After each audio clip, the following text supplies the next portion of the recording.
What's up, YouTube? This is CJ. And Sarah.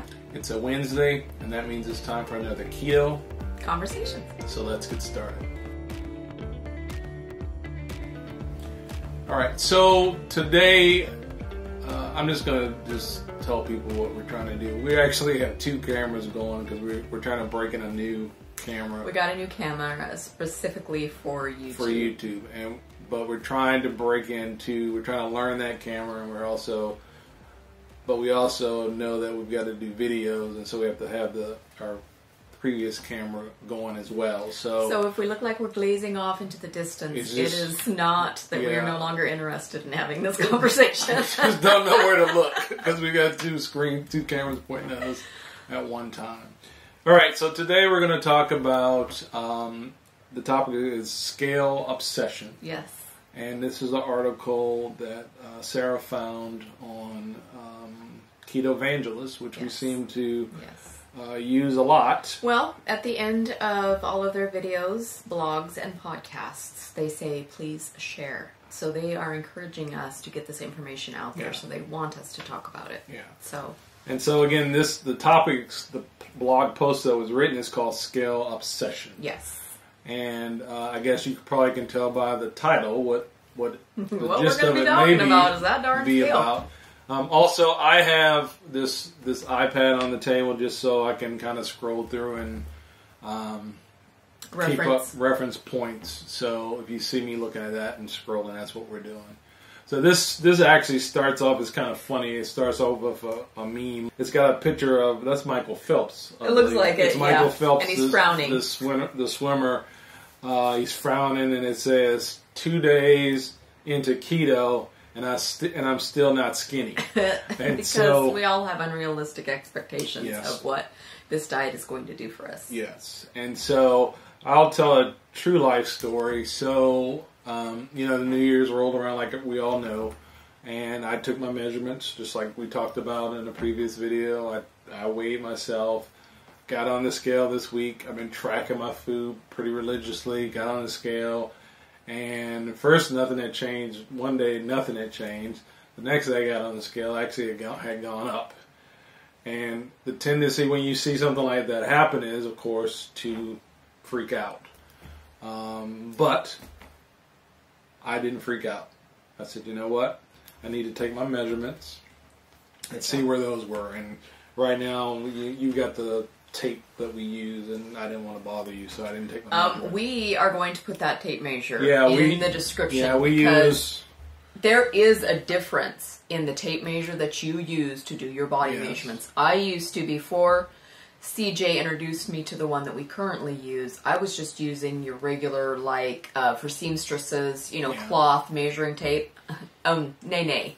There is definitely a tape measure that is made to do your body measurements, because it's got a curve in it that actually hugs to where you're measuring, so you get a much more... You can have like a half to 3/4 of an inch difference with this accurate tape measure that is made for measuring your body. Yeah. So we will put that in the description. And they're only like $5 or $6.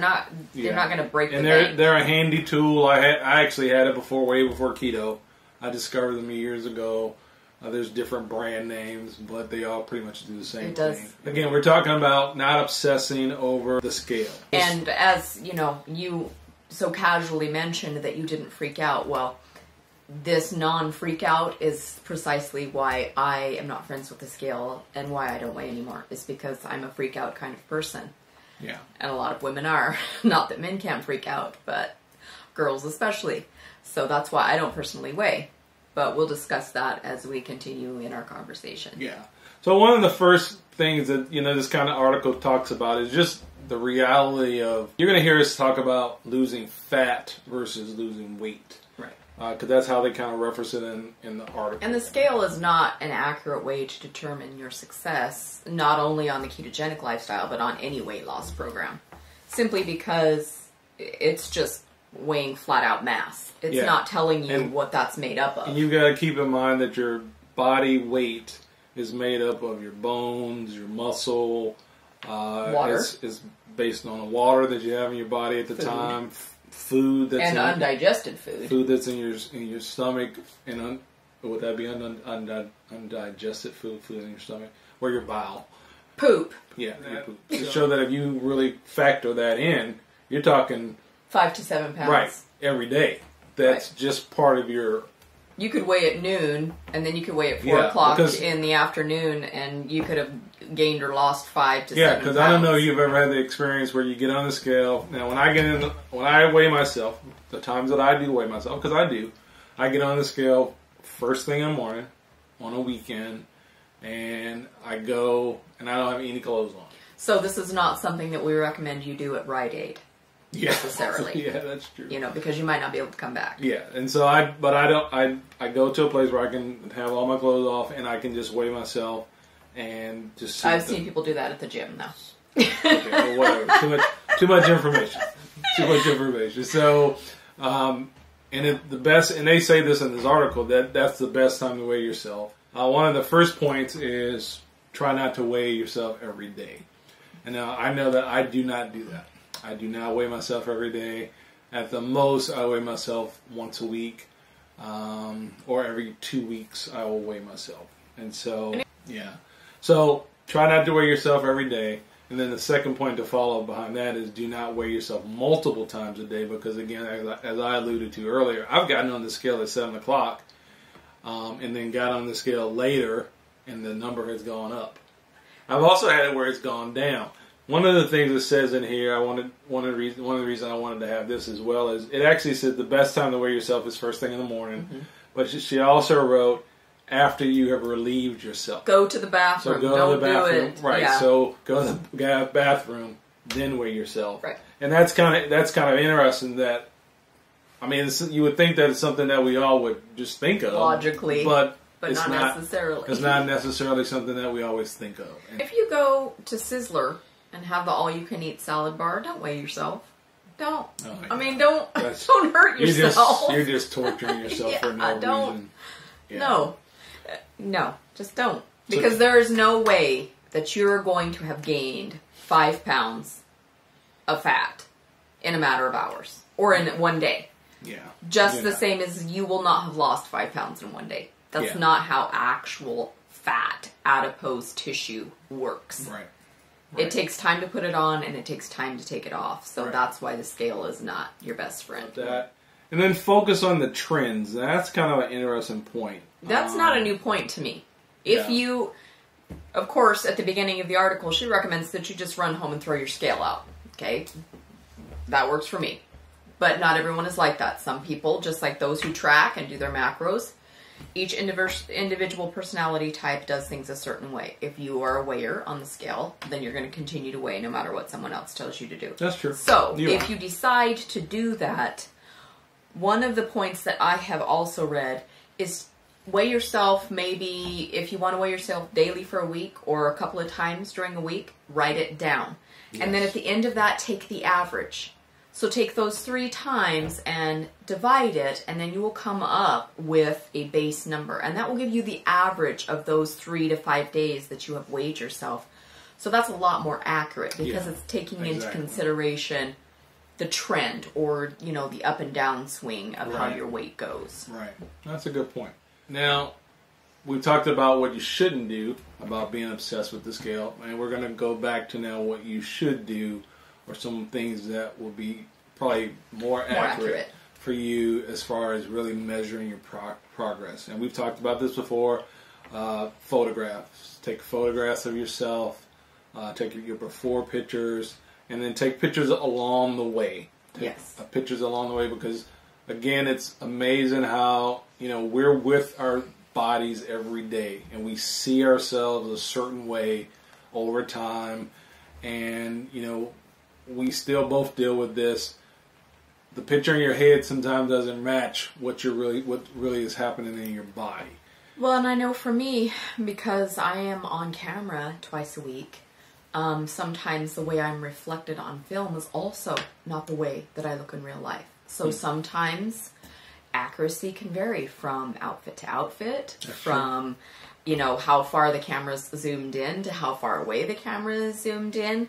I noticed when I did the tuna casserole recipe, the way I looked while I was preparing the recipe at the counter and the way I looked when I was wringing out the zoodles was two completely different ways really my mind. And it really had to do with camera and angle. And it was camera angle and lighting. There's so many things that you have to take into account. Yeah.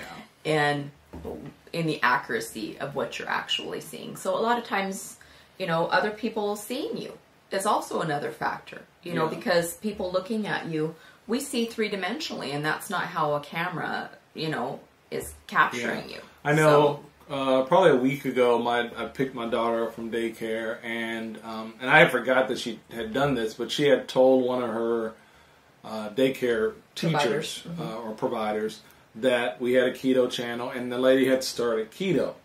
So when I drive the 30 miles to pick up my daughter, it's like driving through a freaking battle zone. And when I get to the I drive 1 mile, and it's still the same. When I get to the place, I just want to get her and get out. I'm not interested in talking. I'm not interested in being sociable. I'm like, get your stuff.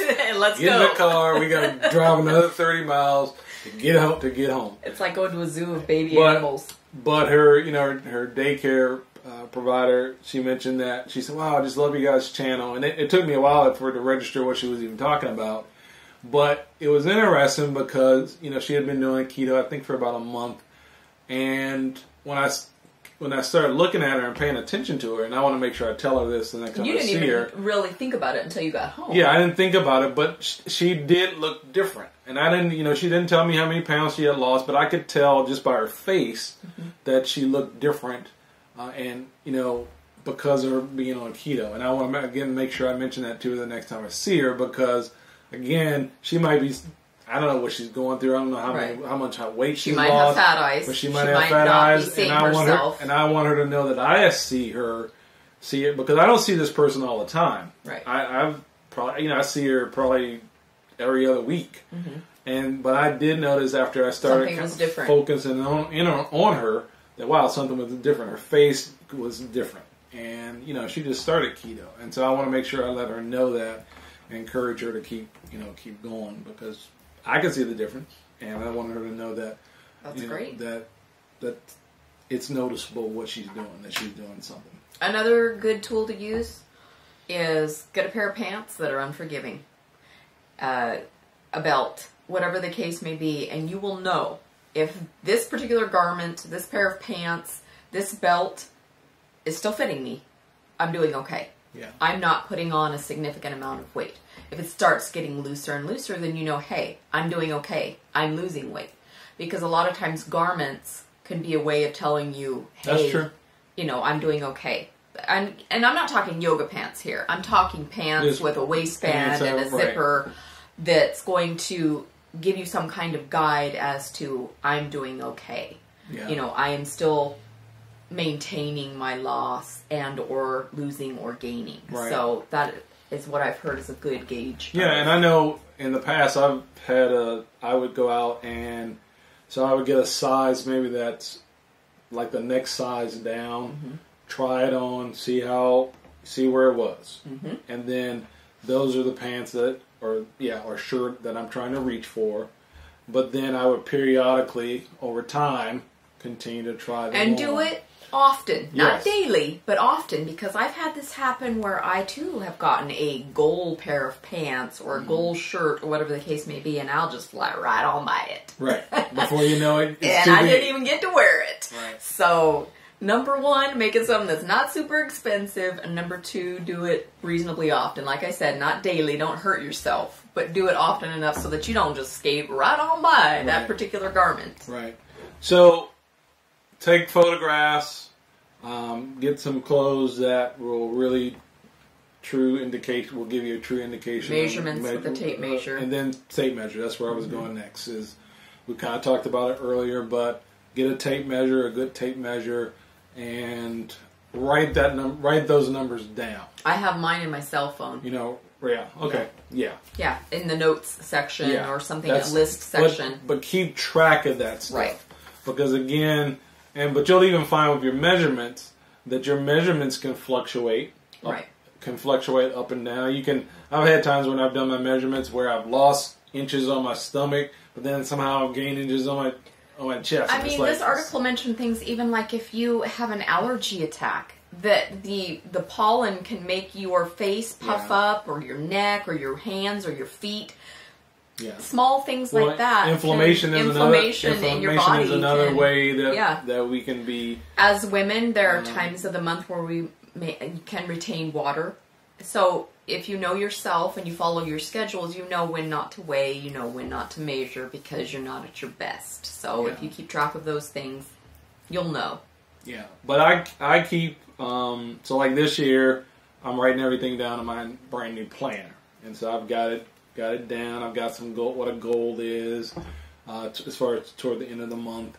But I have not only weight goals, but I also have measurement goals. Right. And again, the measurement goals mean more to me than the weight goals because again, I know how the scale can. Yeah, muscle weighs the same amount as fat, but it takes up way smaller space. So the thing with keto, and any time where you're eating substantial high quality protein, you can be putting on muscle at the same time that you are losing body fat. So you would then weigh the same, but your body composition would be different. Yeah, well, we noticed that with you the first time we did your before video. Mm-hmm. You hadn't, as far as people think, society would think as far as the scale goes, it really wasn't that much. Right. But you had dropped what? I don't know, you were size 10 at that first video. Yeah, I went from 22, 24 to 10. You were size 10. Right. And it was 60 pounds, you know, so at that time I still weighed like 180 pounds, which might be considered a lot. Yeah, like I said, people. right. But I was still a size 10. Right. So to me, that's when I stopped weighing, because to me, all it did was discourage me, because still in the back of my mind, I'm going based on societal pressure of, you know, you need to, for my height, you know, I should weigh like 130 pounds. And, you know, so it just, I just decided to just stop it. Stop it. So take photographs. Measurements. Take your measurements. Use your clothes as a gauge. What other tips we give people? And then, I guess lastly, don't obsess over the scale. If you are going to weigh, if we cannot dissuade you from weighing. Because some of you are. And you know what? I get it. I understand. And that's fine. I understand why people weigh themselves. You are a tracker. I am not. I understand, this is a but I understand thing. why we wear ourselves. I get it. Yeah. So, I have a scale. I just told you that I use it. But when I get on it, I don't obsess about what it says. Because you get on it realistically and think, okay, this might not be a true indication of what's going on in my body. Well, so like today, I wore a different type of shirt because I had something special at work. So I wore a shirt that I hadn't worn in a long time. And so now I actually kind of have a better idea as far as how I'm losing, because now I have this shirt. I know what size this is. I know as far as, and then I have a shirt that's a smaller size, the next size below this, that I couldn't wear. Right. But you were close, because you tried it on. It's very close. I was close. And so it's kind of like, okay, so now I've got a gold piece of clothing that I can wear. And it's not made out of forgiving. It's not made out of stretch. Cotton. It's not going to stretch. So, but again, don't stress over the scale. Don't obsess about it. There's another article that's linked in here. It kind of goes into some of the other stuff that we talked about. I'll put that link in as well. And we like the folks, the message from the folks over at Keto Evangelists. It's real life, keto, real life, just how to handle. Like this particular article is written by Mandy Pangano, and I really like her because she is practicing keto. She is doing it. And it's interesting, I just read one of her articles. It was basically about fat eyes, because she's a size 4, like I am. But still, she showed a picture of what she sees when she looks in the mirror, and it's not what she looks like right now. Yeah. So even someone who does this for a living, it can be very hard for us to look at ourselves in the true light. Yeah, it is. And we have to always continue to talk to ourselves and just be pep talk. Yeah, just keep talking to yourself. And keto works. Believe me, keto works. We're proof that it works, but it takes time. Celebrate the victories that you get. Celebrate no matter what. You're doing something to change your life. You're doing something to change your health in the long run. And just know that keto will work for you. So that's it for this week. Yeah. hopefully someone got something out of that. If you're new here, this is our Keto Conversation segment that we do every Wednesday. We do new recipes every Sunday. Do we want to tell them what the new recipe is this week? Sure. Okay, you can go ahead and talk. And I'm going to be waxing nostalgic in that recipe because it's... You're going to be what? I'm going to be waxing nostalgic. Waxing nostalgic. Yes. Okay. Not only am I pretentious, but I also speak pretentiously. I'm going to be making sugar-free peanut butter candy. So when I was growing up, both in elementary and, well, I'm from southern Idaho, so we called it junior high, not middle school there. It was a monthly dessert treat that they would serve us, and it has a lot of sentimental memory for me, so I wanted to recreate it in the keto fashion, and I think it was quite successful. Yeah, she was crying when she was making it. I was not. I was crying because I couldn't get my first batch of ganache to turn out. Yeah, I'm surprised you weren't cursing. But you actually don't curse. I guess I'm the cursor in the house. Oh, I do. Yeah, okay. But you weren't cursing. I try not to do it on film. As I watched the video and could see the fail going on. Yeah, he came up behind me and gave me a hug because he's like, "Are you okay?" Yeah. So, but you got it. You recovered. I perfected you got it to work. It's fine. It's delicious. Yes, and we can tell you how to do it as well. And we can tell you what not to do. Yes, we can tell you that too. So that's coming this week. So again, we do the Keto Conversations on Wednesday, and then every Sunday we do new recipes. So, and then after this recipe, next week we're going to be doing some Super Bowl snacks. Oh yeah, good point. Thank you. It's almost the end of football season. Yeah. No, my team's not in it anymore. No. I haven't really been watching things. I'll watch it this week, the championship games, and then. But we're going. I think it's Kansas City and the Patriots, and it's the Saints. And the Rams. So, this yay for any of you if those are your teams. Yes. Good luck. There's somebody from down in LA, I can't remember your name, but you were giving me a hard time about the Seahawks. So, and props to you. Good luck. Hopefully, props to your you. team will be there. Props to you. Yep. The Rams were a better team. They're still playing. I hope they make it to the Super Bowl. So. But we are going to be bringing you some dips and snacks so that you can participate or take something if you're going to someone's house and they aren't keto. Yeah. So stay tuned. We're going to keep you ready. And then we've got some recipes from last year on. Yes, we do. Several recipes that would also work. That would work for the Super Bowl parties as well. So thanks for watching CJ's Keto Kitchen. Consider subscribing. We appreciate you being here, and we hope that you have a great rest of the week. Bye-bye. Peace.